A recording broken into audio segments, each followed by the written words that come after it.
I've spent 15 years fighting diverticulitis, and for the last year, just before starting carnivore, I had experienced nearly monthly attacks. The pain felt like broken glass tearing through my gut, lasting weeks, with needed bed rest, liquids, and antibiotics, which I hated taking. Then my doctor warned me, if this continues, we may have to consider surgery. I was at my breaking point, and in desperation, I tried something most doctors don't recommend, the carnivore diet. 3 weeks later, just 3 weeks, something incredible happened. No attack, not one. Stick with me. I'll share exactly what diverticulitis is, how I tried everything, and how eating only meat has changed everything. Hey everyone, it's Brenda from Carne and Beyond, and today I want to share with you about my struggle for the last 15 years. I usually battled 1 to 2 attacks annually. It was a given, and I learned that cucumbers, corn, and even zucchini triggered almost every flare-up.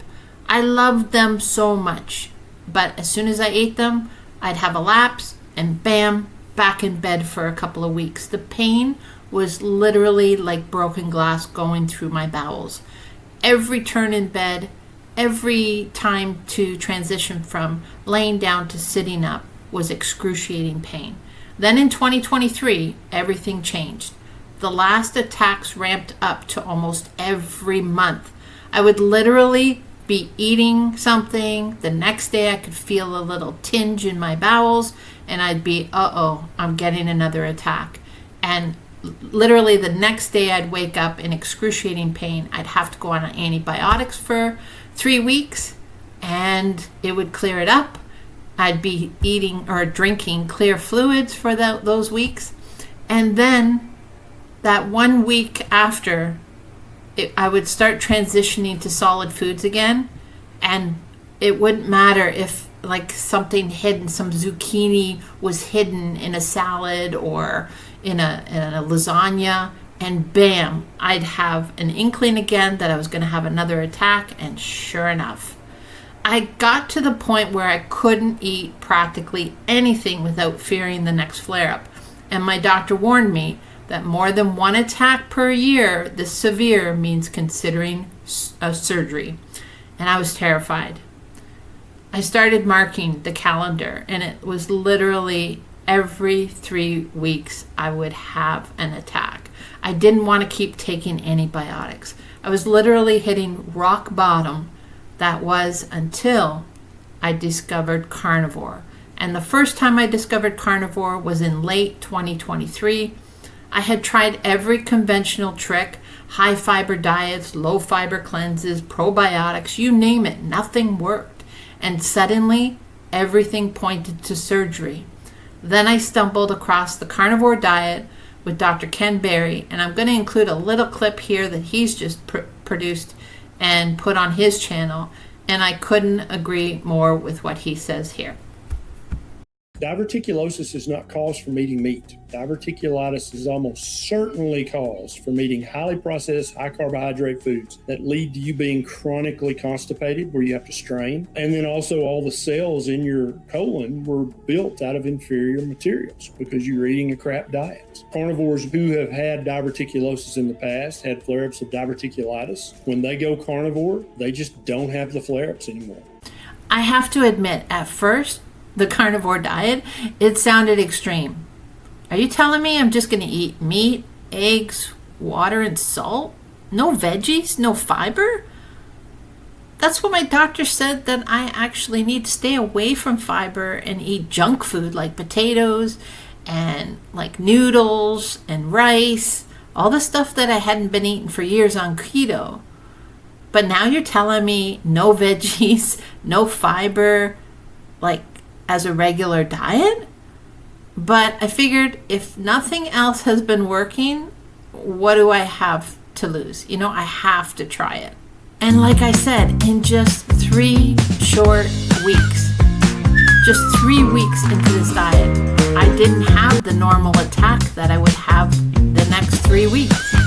My body felt calmer. I didn't have any of those little twinges in my bowels saying, there's an attack around the corner. And now it's been well over a year with 0 diverticulitis attacks.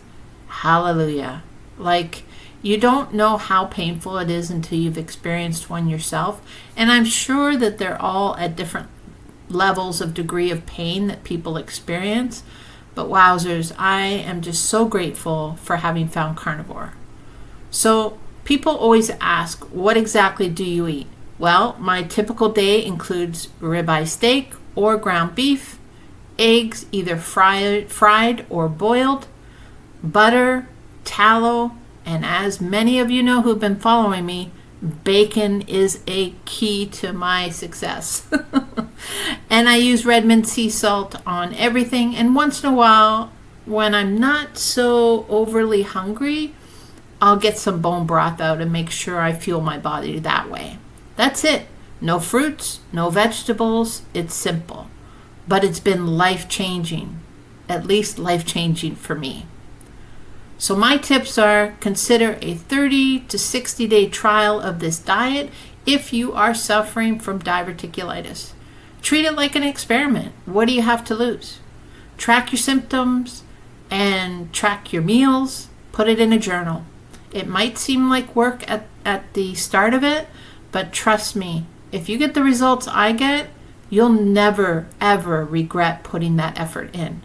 And of course, work with your doctor or dietitian who's open to unconventional methods, so to speak.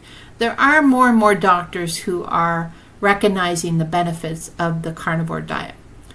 And fourth tip, which was a big one for me, to try to avoid attacks. The known triggers for me were corn, seeds, peanuts, fibrous vegetables, especially during the elimination phase. Oof.